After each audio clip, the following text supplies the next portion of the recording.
The launch of JD Kirk. I keep wanting to call you Erd Barry is how we normally refer to him. But yeah, thank you so much. Really excited because it's a whole new series, and to be part of the very first one is always quite an honour. So I'm just going to leave it over to you really to tell us all about it. Okay, thanks very much. Thank you very much, Barry. Oh, thanks for that. How are you all doing? Thanks for coming out, first of all, because it's here it's raining. It wasn't raining when I came in, but it's raining, but it's never too far away. Yes, I am JD Kirk, or Barry Hutchison, or call me whatever you like, really, I'm not that fussed. And we're here to talk tonight about this book, Northwind. This is a book that was never meant to happen, but I'll go on to that a bit later on. For those of you who don't know me, hands up if you've never seen me doing this sort of thing before. A few of you, okay, excellent. So for those of you who don't know me, I went to Cool Primary School, I went to Lochaba High School, I've lived in Fort William pretty much my entire life for my sins. And I started writing when I was, I knew I wanted to be a writer from when I was 9 years old. That's what I knew I wanted to be an author. When I was 17, I wrote a film script for a film called Curse of the Bog Women, which was a comedy horror set in this fictional village in the Highlands. And the company that picked up was in New York, and I thought, fantastic, I've made it, I'm going to be filthy rich and live in a palace made out of gold on the moon or somewhere. But unfortunately the company went bankrupt, and so the film never happened. But I thought I'll persevere and try again, and I wrote another film script called Making a Killing, and this was set in Glasgow. I was about 19 at that point, and a British film company picked that up. And I thought, this time, Golden Moon Palace coming my way. 2 months after that company bought that script, that company also went bankrupt, lost all of its money and went out of business, at which point I decided to stop writing film scripts before I single-handedly brought the entire film industry to its knees. I started writing kind of for websites. The internet was just kind of kicking off properly then, so I started writing for websites and some stuff for magazines and things. But when I was 30 years old, I went through a succession of proper jobs between those 2 points, none of which I was very good at, I should stress. The last one I had, I made wedding videos. And the last wedding video I made, I hit record when I was supposed to hit pause, and I hit pause when I was supposed to hit record. So I had a full day of footage of my feet and nothing else. In fact, there's a bit on it which was like they were getting ready to do the speeches. And I filmed the entire build-up to the speeches, up to ding, ding, ding, ding, ding, ding, ding, and then immediately switched it off. And that was it. So that was the last wedding video that I ever made, funnily enough. But when I was 30 years old, so 2007 or something like that, HarperCollins picked up a children's book series that I'd written. Well, it was one book, and they decided they wanted 6. So I had to come up with those very quickly. So that was called Invisible Fiends. It's a horror series, and it's been translated in loads of languages around the world. The 4th book is so scary that it's illegal to own it in Germany. It's been banned in Germany. So I did that, and then I wrote 140 kids' books over the course of 10 years. I wrote for one of my proudest achievements is I wrote for the Beano comic. I wrote Bash Street Kids and Nasher and Nipper, Dennis's dogs, and I then had to write a strip called Ball Boy, who's a boy who really likes football, and that's his entire gimmick. And I know nothing about football, and I had to write 200 strips about Ball Boy, this kid who really likes football. And every time I tried to make it more exciting, like I bring in aliens or time travel or something, I would get the notes back from the Beano that would say, no, he just really likes football.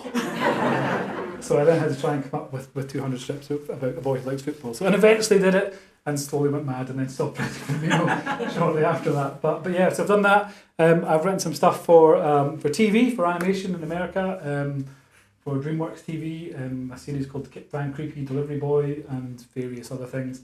And I write comics and all that stuff. But as a children's author, the children's authors don't earn that much money unless they're J.K. Rowling or David Walliams. Everyone else kind of makes a lot of their income from doing school visits and school events. And we're lucky in Scotland we have the Scottish Book Trust, who will fund authors to go in and do events. So I did hundreds of events in hundreds of schools all across Scotland and in England and elsewhere. And in 2016, a school in Elgin asked if I would come in and teach the kids how they could publish their own books. And I had no idea whatsoever how kids could publish their own books. But they were offering to pay me money. So I decided I would find out how they could publish their own books so I could go and teach them. And I published a book on Kindle called Space Team, which I wrote in about 2 weeks, which was a comedy science fiction novel about a guy who gets abducted by aliens and ends up saving the universe, basically. And I wrote that, put that on Kindle, then I went on holiday. And by the time I came back from holiday, I was out selling all my children's books combined. And kind of 2 months later, I was making more money in a day from that one book than I was making with 140 other books in 6 months.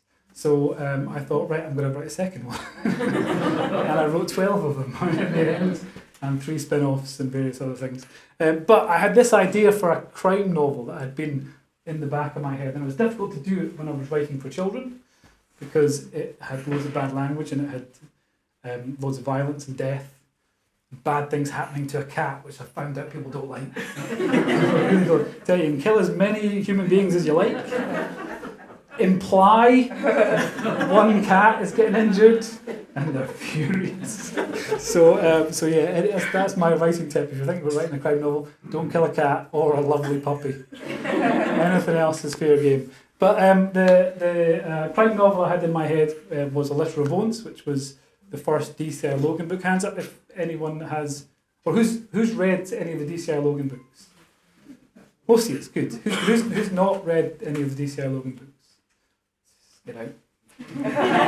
No, that's fine. That's fine. You can make up for it, I'm sure, somehow. So I did that, and then that started out selling all my science fiction stuff combined as well. So I thought, okay, crime fiction's obviously popular. So I thought I'm going to try and write a second one. I only had the idea for one, so I did that, and then I thought, right, I have to sit down and try and think of something else. And I set the books in the Highlands, largely around the Fort William area, because I'm naturally a very lazy person. And it turns out you don't have to do much research if you set it in the town where you live. So that I thought I'm going to do the next one in a kind of area of the Highlands that I knew, and it just so happened that I'd been up kind of around the Loch Ness area. I've been doing stuff during the summer and looking around there. So I set the second one around there, and there are now 12 books in that series so far, and they're going really well. So that was really nice. But that kind of leads me to this book. As I say, this book was never meant to happen. If you've read some of the DCI Logan books, you'll be familiar with Hoon, the detective superintendent who was introduced in the second book. I don't think he's in the first book, but I think he appears in book 2. And he wasn't really meant to be anything, really. I kind of based it, I thought, in Cagney and Lacey, which is my main reference for crime fiction. In Cagney and Lacey, there was the captain, who was always a bit surly and a bit angry. I thought, what if he was Scottish and a psychopath? And what if, instead of just being like kind of abrasive to the people around him, he despised them and despised everyone else in the world as well, including himself. And that's kind of that was the character. I thought, I'm going to go with that. I'm going to go with this really angry, borderline psychotic lunatic, and he's going to be the guy in charge. He's the boss. And he was a monster. And I wrote him as a monster. I made him as unpleasant as I possibly could. And then the emails started coming in from people going, I love Hoon. he's give us more Hoon. And I thought, no, you're not supposed to like him. he's a horrible human being. But more and more emails come in, and I would get some that said they hated him. It became a bit of a split. I would say there was 2/3 of people absolutely loved him, and a third said they skipped over any section that he appeared in. So literally, as soon as they saw his name mentioned, they flipped to the next page in disgust. Because if you haven't read the books, he uses creative bad language, so to say, to an extreme. So to the extent that I actually created a Hoon insult generator. If you go to link.jdkirk.co.uk/insult me, There's a button you can click, and Hoon will call you something unpleasant. And it's all kind of randomly generated swear words. So yeah, I did that. But yeah, people were emailing saying, "Well, what more of them? What more of them?" And he kind of appears more frequently throughout the books. And then I thought, right, I'm gonna get rid of him in book 6. Oh, someone's squeaking. I'm gonna do away with him in book 6, and that'll be him done. And then I got into book 7, and one of the first things I did was write a scene with him in it, even though he was kind of supposed to be gone. And I found I'd become quite addicted to writing about Hoon. It was a great way of like venting, of getting, and I was feeling angry. I said, I'm just going to write a Hoon scene, and he's going to be really abusive to people. And people seem to like it. So then I started getting this idea. I thought, could I do a whole book about Hoon? And he was quite a two-dimensional character at that point. He was just an angry man. He was just a very, very angry, sweary man who hated everyone. And I thought, could I manage to write an entire book with him as the main character? And can I get people, even the people that hate him, to kind of come along on that journey with them and empathise with them and kind of root for him in this book? And hopefully that's what's happened in this book. It's a bit of a fish out of water story. At the start of it, he's in a bit of a bad way. He's kind of in the doldrums, to put it mildly. If you've read later on in the series, you'll know that I think book 11 or thereabouts, he goes for an interview at a supermarket. And he gets that job miraculously. And you get to see his first day in this book. Or his first 4 hours in this book, which is about the extent of how long he lasts. I'm going to read a little bit to you, actually. I'm going to read a bit from his first day in Tesco in Inverness. So he's got a job in security at the moment. He's talked himself into being plainclothes security and not wearing the uniform. And he's been eyeing up this wee Ned who's come in and has nicked a DVD. And this is him. This is the hot pursuit. The Ned was speed walking for the exit now, already well ahead. In a few seconds, he'd be out the door. And with the best will in the world, there was no chance that Hoon was keeping up if he decided to go full pelt. Fuck it then. It was now or never. Stop that wee bastard! He bellowed, drawing the attention of the security guard at the door. The guard looked up from where he was peering disinterestedly into the bags of some old woman who'd triggered the alarm by the door. The Ned's reactions were quicker than the security man's. It wasn't even a close-run thing. Hoon's voice was like the crack of a starting pistol that launched him into a sprint. He powered past the granny and the guard, who were each holding a handle of her Hessian shopping bag, as he shone his torch inside. Hey, stop, the guard instructed, but there was no urgency to it, and he made no move to physically intervene. What a bastard and use you are, Hoon spat when he raced by them a few seconds later. And then he was out through the sliding doors, urging pedestrians to get out of his way with a few well-aimed expletives and insults. The Ned, as expected, had already hit top gear. He'd hung a left out of the doors and was racing along the path in front of the store, headed for the wider retail park. He may not have been an expert thief, but he was an accomplished bloody sprinter. There was no way that Hoon was catching him. Not on foot, anyway. You! I need your car, he said, striding over to where an elderly man sat idling in his Vauxhall Corsa at the pick-up and drop-off point. Sorry? The old fella said, squinting out through his open window. I'm commandeering this vehicle, Hoon barked. What? Why? Hoon pointed after the fleeing Ned, so I can catch that thieving wee bastard. And who are you? I'm the fucking Pope. Hoon began. Then he corrected himself. I'm store security. And that lot of shite's getting away. The old man looked him up and down, then began to wind his window up. The car was an ancient model with a manual window winder, and it took him forever to crank it closed. By the time he had, Hoon was already sitting behind him, gripping the headrest of the driver's seat. Fine, you drive then, he ordered. But if you let him get away, you and I are going to have some serious... The car lurched forwards, throwing Hoon back in his seat. Jesus fuck, he ejected. A horn blared behind them, An angry shout followed hot on its heels.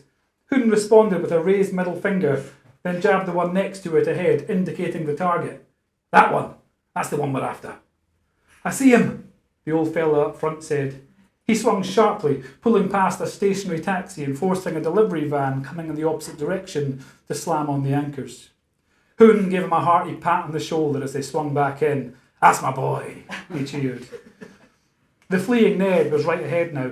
He risked a glance back over his shoulder, but he was looking for security to be chasing him on foot, not on the back of a rusted old Corsa with the ghost of Ayrton Senna behind the wheel. Right, he's no seen us, Hoon said. Pull up just ahead, and I'll... The car swerved to the left. There was a solid and somewhat stomach-churning clunk as wing mirror met hip. Through the side window, Hoon watched the Ned perform a near-perfect pirouette, arms flung upwards towards the sky as if seeking salvation. Then the brake pedal was kicked all the way to the floor, and Hoon was slammed violently against the back of the seat in front. Christ almighty, calm down, you mad old bastard, he spat, throwing open the door. We're chasing a shoplifter, no the fucking Zodiac killer. And I shall leave it there.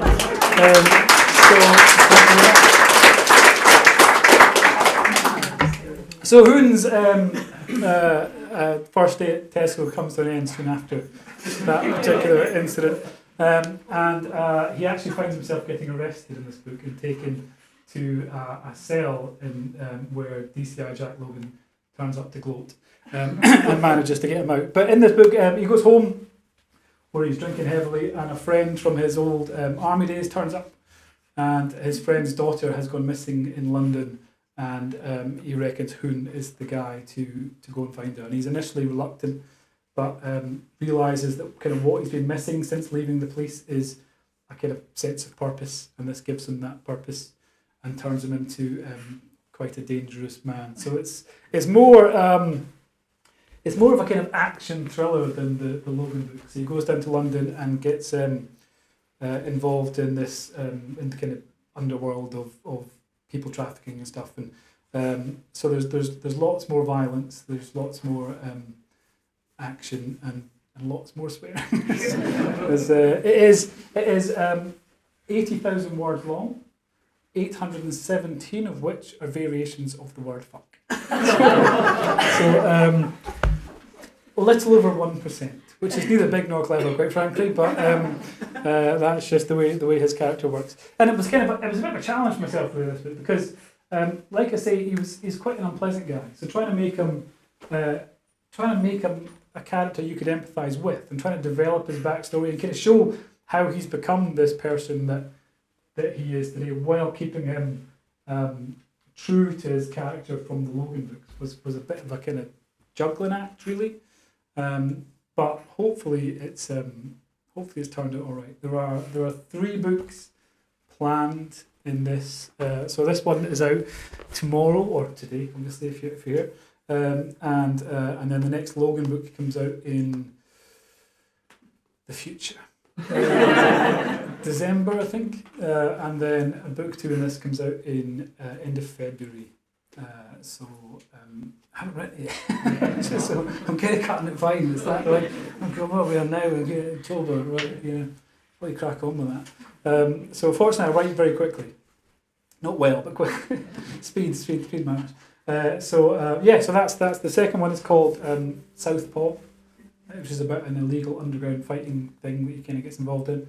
And then the third one is called Westward, and he kind of comes back up. He kind of gets on the wrong side of this network, this kind of dodgy network of gangsters, basically, and lures them all up here to be on his home turf, basically. So that's what's planned at the moment. So what I thought we would do is give you guys a chance to ask some questions, and then if anyone's got any questions, I will probably just waffle on for hours.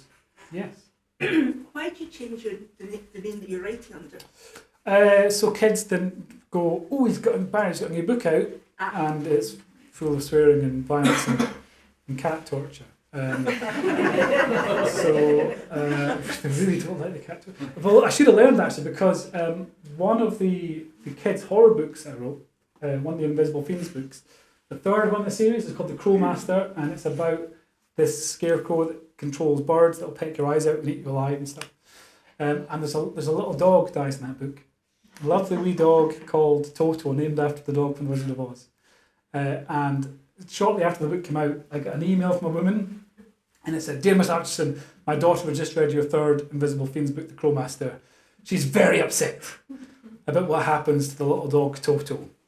I think this is disgusting, what you've done, and I've got a good mind to notify the RSPC." I don't believe they deal with imaginary animals. I'm sure their hands are full looking after real animals, but yeah, she was going to report to the RSPC for killing an imaginary dog. So, yes. Have you continued writing children's work? Not really. No, I did to start with. I did because I had some kind of contracts outstanding, and my publishers. I was in a fortunate position that publishers wanted me to continue writing children's books, so they keep asking me to do something. But I'm kind of having so much fun merging people. It's such a nice thing to go. Anyone that annoys you, you can just go, right, you're dying. And next book, you're going to be found with your head off, or you're going to be found, in a really unpleasant manner. So I'm having too much fun doing that at the moment. But yeah, I will at some point, I'm sure, go back to do, because I have loads of ideas for kids' books. And I will at some point go back and do some. But just now I'm enjoying murder too much, really. Yes. What about your sci-fi series then? Why don't you combine them with the thriller series? Yeah, the comedy science fiction thing. Yeah, because the Logan books are quite funny as well. They weren't supposed to be funny, the Logan book. They were supposed to be. I thought I'm going to do this really serious crime fiction, proper stuff, proper grown-up books.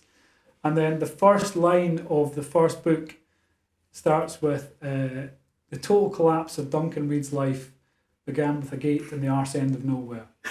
And when I wrote that, I thought, nah, this is all going to go terribly wrong. And then I think in like chapter 2 or 3, there's like a sheep wanders into the crime scene, and one of the officers tries to pick it up to go, and it kind of all starts going wrong that way. So, and at that point, it just all fell apart, and the humour became a kind of key part in it. People keep, depending on how far you've got in the series, the words ginger and radishes might mean something to you. People keep emailing me about that. Someone was saying they were walking around Tesco's in Inverness, as it happens, listening to the audiobook, and they burst out laughing. They saw they were passing the bit that says ginger and the veg bit when they reached that bit in the audiobook. If you haven't read that bit, I'll leave it as a lovely surprise. You can enjoy it when you get to it. Yes? First of all, thank you for writing the Logan books, especially. They made the lockdown period go by. Thank you very much. Thank you very much for that. I'm absolutely convinced that the next book's going to feature the death of a local brass instructor from high school. Because of the similarities to all the things that are going on in these books and in my life. Yeah. My dad actually worked in Carstairs Hospital. Right, okay. And I was actually really badly beaten up in Cambridge Street car park. Oh no! Yeah, I mean it's of course it's a biographical series, basically. And the band class stuff, of course, that just made me laugh out loud. But quite a lot of us can relate to characters in your book from characters in and around Fort William. Do you let people know in advance that you're going to be writing about them? Yeah, or is it a surprise to them as much as it is? Yeah, there's. I try to, if anyone's actually like a real character, because there's a couple of real actual characters who appear, and real places like JJ's and the pizza shop in the village and stuff. So I try to be nice about them if they're going to be named. If I'm going to be horrible about anyone or anything, then I make that up as much as possible. So there's like none of the characters who are like horrible murderers or anything have been based on anyone that I know. That's a story. Well, yeah, I mean officially, so some of them, any similarities between any people living or dead is entirely coincidental. is what my lawyer advised me to say. So there's no one really particularly based on any one individual. All right. So just take that as the answer. So anyone else have any? Yes. Do you personally know the lady behind the front desk at the police station? No, I don't. No. She's actually the character. They're not based on anyone. There's a mashup of my mother-in-law and my aunt used to live in Malig, so she's a combination of those two. So I've never been in them. I'm scared to go in. I'm scared to go and identify myself in case they arrest me. Although I got stopped by a fairly new local police officer in Farm Foods the other day. Glamorous Life of an Author in Farm Foods, and he says, "Can you put me in it?" so he actually wanted to be in it. And the problem, because quite a lot of the police, certainly the uniform police you see in the books, they kind of come across as the kind of comedy relief, a lot of it. So they kind of come across as quite inept, which obviously is not the case in real life, but they come allegedly. That's what I said. But they kind of come across as kind of a bit inept. So to go, I want to be one of them. For that to be your aspiration, so yeah, fair enough. So I'm going to put them in and then kill them off. It's the power that I wield. Go with you first, and I'll come to you in a second. On that subject of killing folk off. Yeah. This isn't a confession coming. I'm just thinking about how Caitlin met her end in Pearl of Leaving. Yeah. That hurt. Yeah, a lot of people say that actually. Yeah. People were furious. Identify these people as People were furious. But I think it's important that people know that there was real jeopardy. You know what I mean? Because I think if you go, all these characters were invincible, then, or you go, yeah, they're all going to make it through. That's fine. So I think it's quite important nice. to Killed somebody else. yeah, Uniformed or something. yeah. But I think that's it. Someone you want to be someone in terms of storytelling power. You want to go, I like this person. Yeah. I don't want anything bad to happen to them. Or something bad has happened to them. And there's a power to that, and there's that emotional kind of resonance. I think there's a point in, without any spoilers, there's a point in the 6th book, I think, when D.I. Ford is running back to his house, and something has happened in his house, and I burst into tears writing that, knowing what was coming. And I'm not generally an emotional person. I'm a robot, but I absolutely burst into tears in that scene, just knowing what I was about to do to him, but knowing that had to be done for the story. Was that Whisper of Stories? That had to be, that Whisper of Stories. I couldn't read that all the way through. I just stopped. It's quite brutal, right?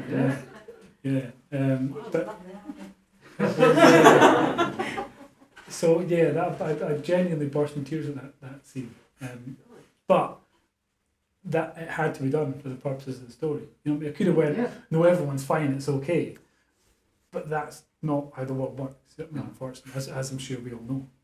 So even when you're trying to do, because that's the difficult bit, is kind of going, okay, they've all got humour in them, but you also want that real emotion. You can't just they're not comedy books, they're books where the characters have some funny interactions, and Tyler throws up and stuff like that. Again. Yeah, again. Just wait till you see what I do to him in the next. I just the character of Tyler. I just love to torture. Like I realised, I was looking through some of the things that I'd done to him, and it's ridiculous. It's like, why is he not quit? Like, I mean, he should have put in his notice a long time ago. I think the point when he was being chased across the Glenfinnan by the steam train, I think that's when he should. This is enough's enough. But he's still there, bless him. So it's getting that balance is can be tricky. So it doesn't go too far one way or too far the other. I think it just shows how believable your characters are. Yeah, that's nice. Yeah, that's good. Yeah, it's, it thanks for shows that. what a complicated person you are. Oh no, very simple. Very simple. Yeah. Do you have a question, dear? I do. Well, first of all, I want to say, I've said to you before, I find it realistic. I find them having been a cop, Yeah. I find it quite realistic, and it makes me laugh because we do have a black sense of humour, and Absolutely, a lot yeah. of comedy goes on because you That's have it. to use that. There's got to be, that's a survival You wouldn't be able to mechanism. otherwise. That's it, yeah. So I love them for that reason too. They're relatable. But are you going to make a series, a TV series out of these? Well, if it's just solely up to me, absolutely. I'll go, yeah, of course, but it costs lots of money. But Surely there's there is some there is interest. there is definitely interest. So we'll see what happens. There's interest, which is kind of picked up a little bit recently because the 11th one is shortlisted for the Kindle Storyteller Prize, and there was interest kind of intensified after that a bit. So we'll see what happens. Fingers crossed. It'd be good. But it's funny that because you're saying there about them being realistic. I get emails from loads of kind of like serving police officers who go, "Oh, I said you really nailed this. How did you?" I've just guessed it all. You'd have thought, you'd have thought that you'd sat and had an Yeah, they're going like or and whatever. said all the procedure stuff bang on. Guessed it. Yeah. Like there's no research involved other than what's JJ's got on the specials menu today. That's the research. But what also worried, because I thought like Hoon was like such a caricature, so over the top a character, and then the number says, "Yeah, I've worked for him. Absolutely. I've worked for him." Yeah, like I have someone in my so head. many. Yeah. I have thought someone no in one my could mind. be that awful and still be in a job. This guy that I have in mind always had like pastry around his face, always chomping on pies and pastries. There was always foul mouth. Looked like some sort of overgrown toad. And whenever I read that or read Hoon in two books, Yeah. that's why I picture this DCI that I used to work with. Good. And he was like, that's to me, that's him. It's funny, See, that's isn't it? actually one of the most fun bits about writing it is the little side characters that appear. There's like, because earlier on, in the first book, there's a guy called Jinkies who's got the nickname because he looks like Velma. And throwing in a lot of things like that, just that's how I amuse myself. There's one, I can't remember what his name is, the guy who's now in Fort William in the series, and is clearly really attracted to Logan, but will never say it. It's clearly, he just comes in and puts his hand on his shoulder occasionally and stuff. And so it's just throwing in little things like that really, that's the kind of joy of writing for me, is that. So there's a story bit, and then there's just the funny little bits you can do at the side. So that's how I amuse myself. Anyone else have any questions they would like to ask? Oh, another one, yeah. How long does it take you to write a children's book compared to an adult book? Depends on the children's book. The quickest children's book I've ever written was I ghost wrote it. My name wasn't on it, thankfully. And it was set at the David Beckham Academy. David Beckham, it was a football book. Again, I know nothing about football. Why they got me to do a football book, I've got no idea. My kind of experience of football stretches to my son when he was about 5. I thought, I'll take him outside and teach you how to do keepy uppies. And I says, right, pay attention, watch carefully, this is how it's done. And I bushed the ball, and it was flying over a wall, we never saw it again. So that's like the limit. And yet somehow I keep ending up doing football things. So I wrote that book set at the David Beckham Academy. Possibly the worst writing experience I've ever had, because I had to deal with David Beckham's legal team. And you couldn't call him anything in the book apart from David Beckham. You couldn't call him David or Beck, something like that. So the characters, when referring to him, would only refer to him as David Beckham at all points. Wow. Just constantly, hi David Beckham, how are you doing, David Beckham? And then there was all kinds of stuff happened. The legal team was just a nightmare. But that book took me 8 hours to write, 8 hours? including an hour for lunch. So that's how much effort I put into that book. Wow. So that was the quickest one. The Logan books take about 3 weeks. Like I write really quickly. I write. Really fast. I'll sit and write kind of about 5,000 words in a day. Wow. Yeah, on average. So that kind of 3 weeks. That's like 110,000, 105,000 words. So some of that time we spent editing. Yes. But yeah, about 3 weeks from start to finish. The Invisible Fiends books, my first one. The first book took 2 years to write because I was doing real jobs. Yes. And I was kind of stealing some time. And I only had about 15 minutes a day to write. Because people always say to me, I'd love to write a book, but I don't have time. And I did that in little 15-minute snippets.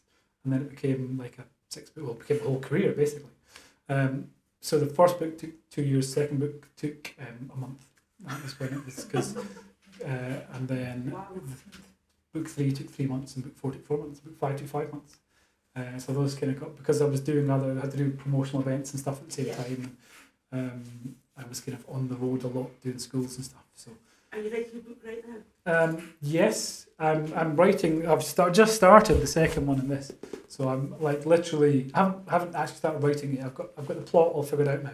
Right. Well, I'll just tell you it, and we can just skip. You can tell me if it's any good. So yeah, the plot for that figured out. So I start writing that. I was supposed to start writing it today. I couldn't be bothered. So I'm gonna start writing it tomorrow. Such is the iron discipline of the author that I just couldn't be bothered. So I'll start it tomorrow instead. I was preparing for this, obviously. That was the real reason. Anyone else have any questions they would like to ask? No? Okie dokie. Well, thank you all very much for coming along. If you do want books signed, we're in a bookshop. What are the chances? There are plenty of books available. I have a pen. And we can make those two things come together and sort you out. I think there are plenty of Hoon books around, and there's loads of the Logan series and stuff as well. And downstairs. And you pay downstairs. You pay downstairs. Yeah, you don't get to walk out. Or you can pay me if you want, and I'll walk out. But so thank you very much for coming along. If you do read this, really hope you enjoy it, and drop me an email, jd@jdkirk.com, my fake name, and let me know what you think. Unless you hate it, in which case, keep your stupid opinions to yourself. So thank you.